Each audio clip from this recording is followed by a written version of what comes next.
Now entering the second month of the government shutdown, and both sides remain at a standoff. And the same goes for local politics here in Michiana. In Niles, in fact, supporters of the Trump administration and those against it had dueling rallies, which just wrapped up a couple hours ago. Emma Brought heard from both groups. She joins us live there. You see her in Niles with the latest information. Hey, Emma.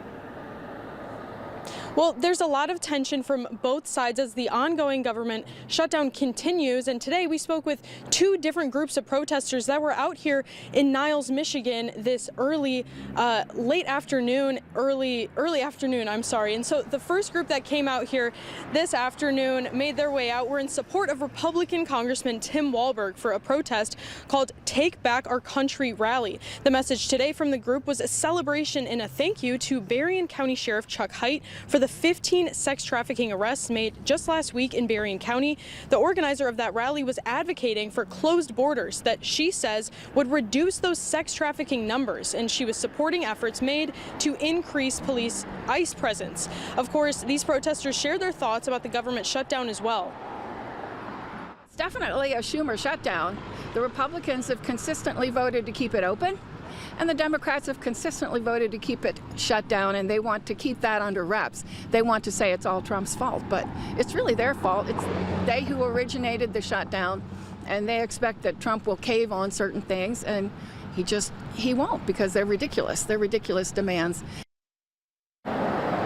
And the other group of protesters were out here outside of Republican Congressman Tim Walberg's office in downtown Niles for their bi-weekly protest with the Coalition for Democracy. These protesters continue to come out here. They've been out here for months now to share their message and have their voices heard, speaking against Trump and local leaders like Walberg. And both sides of the spectrum have different people to blame for this shutdown. So we heard from the co-chair of the Coalition for Democracy about his thoughts on this government shutdown.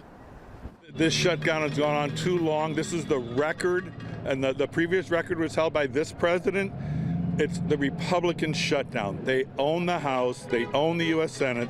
They could be back to work. They could be putting people back to work. They can reload the SNAP benefits. They can extend the health care. It's up to the Republicans. This is Tim Walberg's shutdown. And as you can tell, that tension just continues between these two groups that come out here every other week. So we'll keep you updated, because we can expect to keep seeing them keep coming out here as this ongoing government shutdown continues. Yes, stay on top of it. Our Emma Brought reporting live for us in Niles. Emma, thank you.